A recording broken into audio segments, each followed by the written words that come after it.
O trem chegou e por isso está começando mais uma Estação ABC. Hoje nossa conversa vai ser com o Ricardo Santos da Poça, ele que por 10 anos fez uma pesquisa e acaba de lançar o livro sobre a participação então, dos soldados brasileiros da FEB na Segunda Grande Guerra Mundial. É isso mesmo. Ricardo vai contar pra gente o porquê o seu livro tem o nome de Ninguém Nasce Soldado. Tudo isso e mais um pouco daqui a pouco no Estação ABC.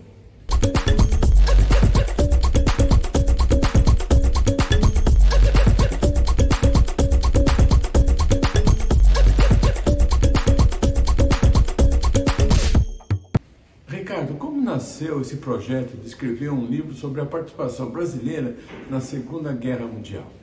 Olá, pastores. Primeiramente, muito obrigado aí por essa oportunidade, tá? Bem, esse projeto ele iniciou como, pastor? Como um passatempo, realmente. Era um momento que eu não estava legal e na época eu assisti um seriado chamado Band of Brothers, que foi dirigido por Tom Hanks. Contava a respeito da companhia Easy americana que combateu lá na Normandia, lá na França, e eu pensei comigo, poxa, no Brasil não tem nada que retrata tanto a história dos nossos pracinhas, dos nossos soldados que lutaram na Segunda Guerra Mundial. Daí eu tive a ideia de escrever um livro. Eu me dei conta, assistindo Band of Brothers, coisa que a gente encontrava na internet, documentário, livros técnicos, mas você não tem nada lúdico que envolva você nas histórias do Brasil na Segunda Guerra Mundial. Entendeu? Eu cheguei a ver Rádio Ouro Verde, eu cheguei a ver alguns documentários, tem uma série de documentários com os próprios pracinhos narrando suas histórias.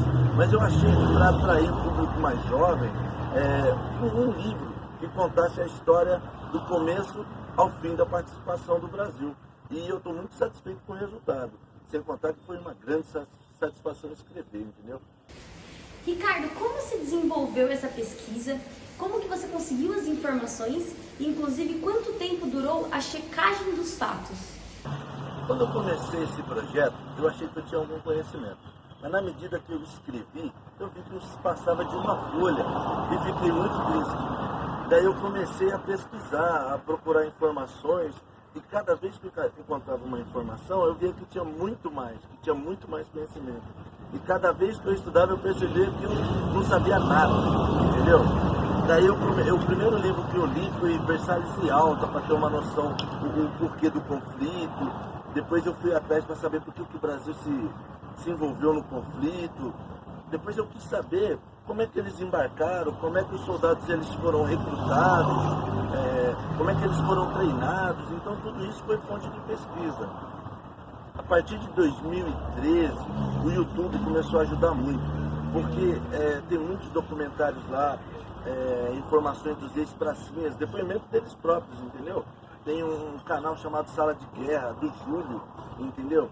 E todas essas fontes de pesquisa, elas foram me ajudando. O engraçado é que às vezes eu vi um depoimento de um combatente, e depois eu vi o depoimento de outro combatente, e as ideias não se encaixavam. Então eu pensava, mas são pessoas que estiveram lá.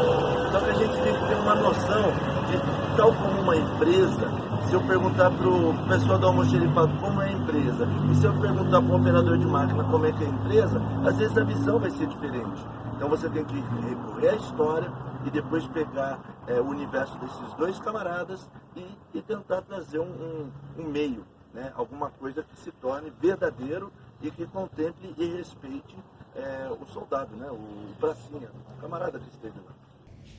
Não vai dar spoiler, hein? Mas conta pra gente detalhes do seu livro. Como que é dividido os capítulos? Quem são os personagens? Como é narrada essa história? Foi bem legal essa pergunta, tá? Não tinha como contar a história do Brasil, da participação do Brasil e falar para você como é que é o universo lá fora. O que estava acontecendo na Alemanha, o que estava acontecendo na França, o que estava acontecendo na Inglaterra e até mesmo no Japão. Eu incluí nessa história. Então eu criei um personagem de cada país. Por exemplo, a Alemanha tem o Heine, na Inglaterra a gente tem o Benesch, na França a gente tem 3 personagens. A que mais sobressai é a Sabrina, né? E no Japão o Hanashiro. Aí você fala, mas como tudo isso termina? Aí você vai ter que ler um livro. Mas a Sabrina, a partir da Sabrina eu conto um pouco dos partisans, né? Que eram os grupos de resistência. Entende? Você tem noção, se a mulher hoje ela é calada, imagina na década de 40. Então uma mulher para fazer parte desse conflito, ela tinha que, ter sangue nos olhos, né? E o alemão? Eu vou ficar falando mal do alemão. Eu não achei justo isso. Contei um pouco da história dele e da participação deles. A gente viveu recentemente uma divisão no país, né? Onde pessoas pensavam de um jeito e outras pensavam de outro jeito. Isso vem acontecendo na história há séculos, tá? E culmina numa tragédia quando vence o extremismo. Eu queria dar ênfase agora ao personagem brasileiro, tá? O nome dele é Sebastião. E Sebastião é em homenagem a um tio. Esse personagem, ele é lá de Minas Gerais, uma pessoa simples. E aí você fala, como é que uma pessoa simples lá de Minas Gerais vai chegar no campo de batalha na Itália? Daí, através de pesquisa, eu descobri a origem do alistamento compulsório. Ou seja, para você tirar um documento, você tem que ter o seu alistamento feito. E por que isso? Porque na época, quando o Brasil solicitou a quantidade de combatentes para mandar para a Itália, até atingiu o número, tranquilo, porque as pessoas queriam um conflito. Enfim, os navios afundaram, né? Teve o ataque alemão e a opinião pública na época, ela sinalizava como positivo. Então, esse alistamento compulsório, ele serviu para quê? Para atender o quesito de saúde física, saúde mental. Porque imagina você levar o soldado para o campo de batalha, chegar lá e ele ter dor de dente, ou ele ter um desvio na coluna, ou ele ter um problema no pé, o que tirasse ele do campo de batalha. Seria um gasto para o país, seria um gasto para o exército, levar um camarada para o campo de batalha, chegar lá e ter que levar ele para a unidade de saúde, sem ele mesmo ter combatido, tá? Então essas ideias veio fortalecer a questão do alistamento compulsório, porque antigamente, que nem eu falei, os soldados eles se prontificaram, teve muita gente que se prontificou aí para a guerra, mas a maioria foi eliminada nesse quesito. A história dos pracinhas da FEB é cheia de curiosidades, né?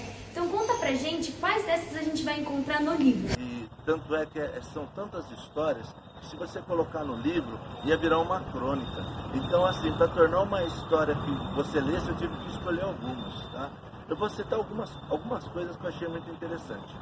O soldado brasileiro, quando ele desembarcou em Nápoles, poxa, imagina 15 dias de viagem de navio, uma alimentação que não é ao que o brasileiro está acostumado. Ele chegou na certa, muito cansado, com fadiga, e no que ele desembarcou do navio e foi até foi pegar o trem, o meios de transporte, o povo italiano confundiu o soldado brasileiro com um prisioneiro nazista e começou a vaiar. E os brasileiros não estavam entendendo o que estava acontecendo. E gerou uma certa confusão na cabeça dos italianos, porque junto com o nosso grupo eles tinham soldados negros, tinham soldados mulatos, tinham soldados com origem asiática, né? Aí que eles perceberam que se tratava de soldados aliados. E também tem uma outra história muito legal, tá? A gente chama de PET, né? Isso daqui, hoje a gente consegue, o pastor ele vai colocar na imagem, o PET da cobra fumando. Como surgiu esse PET?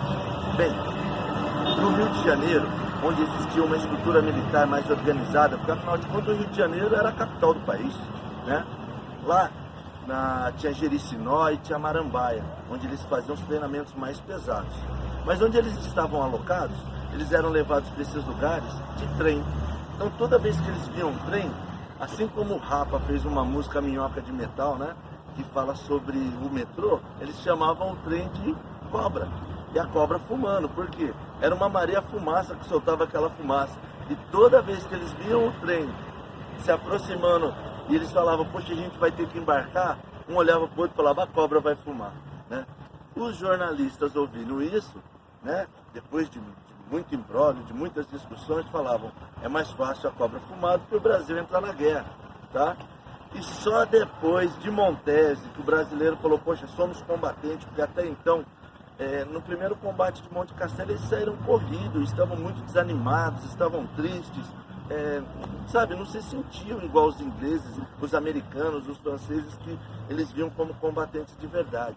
E a partir de lá eles ganharam confiança e adotaram aquele PET. né? E como eles adotaram aquele pet? O meu personagem ele vai encontrar um outro e fala, poxa, legal, eu também quero usar isso na minha jaqueta, como é que eu faço? Ele falou, não, a gente troca alimento com as bordadeiras italianas e elas fazem pra gente. Nos fale especificamente por que você escolheu esse nome. Como nasceu na sua mente a frase "Ninguém nasce soldado"? Pastor, eu tenho no meu canal do Instagram, eu falo lá sobre o meu livro, coisa e tal, e algumas pessoas entraram em contato comigo e falaram, não, desde pequeno eu quero ser militar, eu quero ser soldado. Então tem sim pessoas que têm na veia essa viés. Mas o meu livro, ele contemplou pessoas que veio da agricultura, pessoas que eram repórter, pessoas que eram professora e que se tornaram soldado não por escolha, porque o seu país entrou em guerra ou porque foi convocado. A exemplo do que está acontecendo com a Rússia e a Ucrânia, recentemente eu vi um vídeo que os combatentes são professores, são pessoas que trabalhavam em supermercado, motorista de ônibus. Então, ninguém nasce soldado de fato. Mas se a situação assim o fizer, ele vai ter que lutar pelo país, pela segurança da sua família, pela segurança da sua casa. Então, alguns dos meus personagens, você vai ver que eram pessoas simples, entendeu? Que foram convocadas, lhe foi dado armas, ela passou a seguir as ordens do exército, né? Que tem que ter regras. Então, ninguém nasceu soldado, o próprio brasileiro. Ele demorou muito para ganhar confiança. Eles chegaram lá, só para você ter uma ideia, antes dele ser, o pastor vai colocar a imagem também, antes de pertencer ao 5º Exército, demorou um pouco mais de um mês. Depois eles receberam armas, receberam um treinamento e teve uma solenidade onde eles passaram a pertencer ao 5º Exército. Tá? Depois disso, junto com os soldados americanos e ingleses, eles participaram das primeiras missões, até que eles foram cada vez mais se soltando, até que no final da guerra você vai saber o que aconteceu, e é surpreendente. O que mais te chama a atenção? Aliás, o motivo dessa paixão pela Segunda Guerra, que inclusive tem muitos adeptos por isso, não é mesmo? Tem muitos adeptos, mas acho que a paixão seria o termo certo. A gente vai usar a palavra entusiasta. Por que entusiasta? Eu vou te dar um exemplo. Se você for estudar logística, muitos conceitos da logística, ela vem da Segunda Guerra Mundial. Porque, lembra-se, os Estados Unidos lutou lá no Pacífico, lá do outro lado do mundo. Então imagina você levar comida, alimento, remédio, armamento, fazer todo esse abastecimento. Então eles tiveram que criar normas. Até essa questão hoje que a gente chama de logística reversa, né? Imagina você trazer o corpo de um combatente morto lá do outro lado. Então teve que se criar aí conteúdo, porque não existia nada igual até o momento. Se a gente for na área de direito, quantas leis do direito são baseadas nessas atrocidades que aconteceram na guerra, para voltar ao que acontece. Se a gente for na área da medicina, a penicilina, ela foi usada em grande escala na Segunda Guerra Mundial. Então, em todas as vertentes, Umberto Pastore é italiano, na certa sua família está aqui, tem alguma coisa a ver com a Segunda Guerra, né? Então, a Segunda Guerra ainda hoje acontece fatos como lá, a Ucrânia e a Rússia, de novo, eu volto a citar, advento da Guerra Fria que deu origem na Segunda Guerra Mundial. Aliás, eu falei sobre o país que está dividido, né, há pouco. Olha só, quem ganhou do nazismo? Foi o socialismo e o capitalismo junto, que é a União Soviética e os Estados Unidos. Então, a Segunda Guerra, ela traz muito elemento curioso, muitas histórias curiosas. Na educação, por exemplo, eu posso citar as escolas de línguas, que usam métodos que foram utilizados na Segunda Guerra Mundial, que era treinamento rápido. Quem estudar sobre Baby Boom, Baby Boom foi, após a Segunda Guerra Mundial, houve um grande número de crianças que nasceram, e teve várias indústrias que se ligaram nisso, e passou a criar produtos que contemplassem e atendessem ao crescimento dessas crianças. Depois adolescente, depois a pessoa da idade média, com a idade produtiva, e o idoso, tá? Então você vai ver que teve um grupo de indústrias que cresceram e criaram produtos no ritmo dessas crianças. Então a Segunda Guerra, ela se torna fascinante e curiosa por conta disso. Você está inclusive gravando direto na sede dos ex-combatentes aqui na Grande ABC. Nos fale desse espaço e inclusive aproveito para convidar as pessoas para estar lá então nesse próximo domingo. Pastor, meu livro eu comecei há 10 anos atrás. E na época, que nem eu falei anteriormente, eu percebi que eu não sabia nada. E me deixa muito triste em ter vindo nesse espaço tão tarde, tá? Porque no momento que eu tive um material em mãos e falei, poxa, eu posso conversar com alguém que conhece a respeito, eu cheguei aqui e encontrei o senhor Kiko, tá? Que me recebeu muito de braços abertos, foi muito bacana. Só que o pai dele, que foi um ex-combatente, havia morrido fazia 6 meses, tá? Que é o segundo tenente Miguel Garofalo, tá bom? Então, em memória, em respeito, e tanto o filho dele, como agora a filha Patrícia Garofalo, me receberam nessa casa e permitiram que eu lançasse o livro aqui. Eu convido as pessoas a vir conhecer. O dia do lançamento do livro vai ser uma grande oportunidade. Vai ser 11 de dezembro, a partir das 2 horas da tarde. Tá? Eu vou falar aqui o endereço, é a Avenida Dom Jorge Marcos de Oliveira, número 100, aqui na Vila Guiomar, em Santo André. Tá bom? Vocês serão muito bem-vindos, terão a oportunidade de conhecer um pouco desta história, tá bom? E vocês serão muito bem recebidos. Ricardo, e agora o que faltou ser dito? O tempo é todo seu para fazer as considerações finais? O universo dos entusiastas nesse assunto é muito vasto, é bem bacana. Toda vez que eu encontro pessoas que gostam do assunto, é horas de prosa, sabe? E é bem legal porque cada um traz um elemento, uma história diferente. Nunca a gente sabe de tudo, nunca. Eu estou sempre aprendendo e me sinto orgulhoso, tá? Me sinto orgulhoso. Só que o que eu penso é que a gente tem que levar essa história para o Brasil, levar a história dessas pessoas. Uma música de uma banda de rock sueca, para você perceber que lá fora eles já perceberam o nosso valor. Lá na Itália, 14 de abril, todos os anos, as crianças das escolas primárias, elas cantam uma música que os soldados, que os pracinhas tocavam para os avós deles na época da Segunda Guerra Mundial.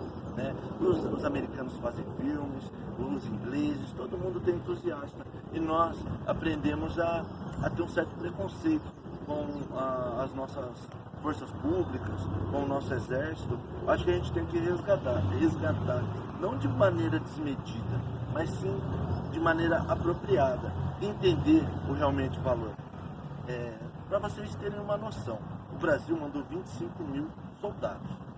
Comparado ao movimento de soldados de outros países, é muito pequeno. Só para você ter uma ideia, só de soldados da União Soviética morreu 6 milhões. Então 25 mil soldados realmente é pouco. Só que esses 25 mil soldados levaram a nossa história. Esses 25 mil soldados, eles foram com a nossa cultura, com a nossa língua, com o nosso comportamento. E deu para dar uma mensurada de quem nós somos num ambiente hostil e de guerra. Tá? Que digam o povo italiano sobre esse aspecto.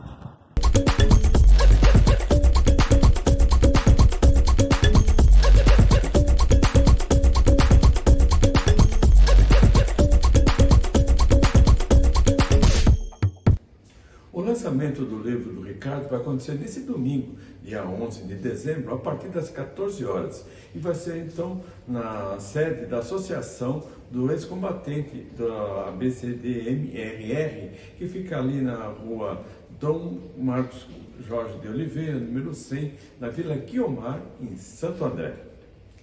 E hoje nós vamos encerrar o programa com trechos de 2 vídeos italianos, onde os ex-combatentes brasileiros são lembrados e homenageados, o que não acontece aqui em solo brasileiro. I soldati brasiliani hanno saputo creare qui, in questi territori, con queste popolazioni, profondi rapporti di legame, di amicizia e di solidarietà con una popolazione che soffriva.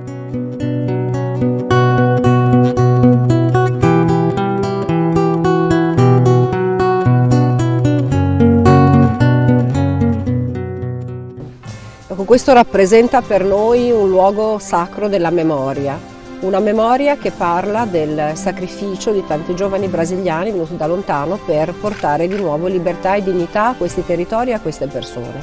Ci sono ragioni di ordine storico quindi per essere qui oggi e per onorare questi caduti, e perché comunque questa storia, questa parte di storia locale ben si inserisce in quella che è la storia nazionale, quindi della liberazione del nostro paese e del passaggio attraverso la linea gotica.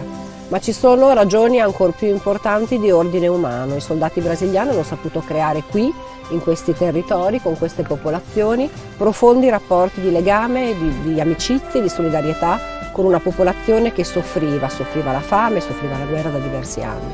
Hanno saputo portare amicizia, allegria e vera condivisione, vera solidarietà. Io credo che questi siano i messaggi che dobbiamo trasferire e che dobbiamo portare alle nuove generazioni, far capire che l'uomo rimane uomo anche nei momenti più bestiali, momenti bestiali come quelli della guerra. Grazie ai soldati brasiliani.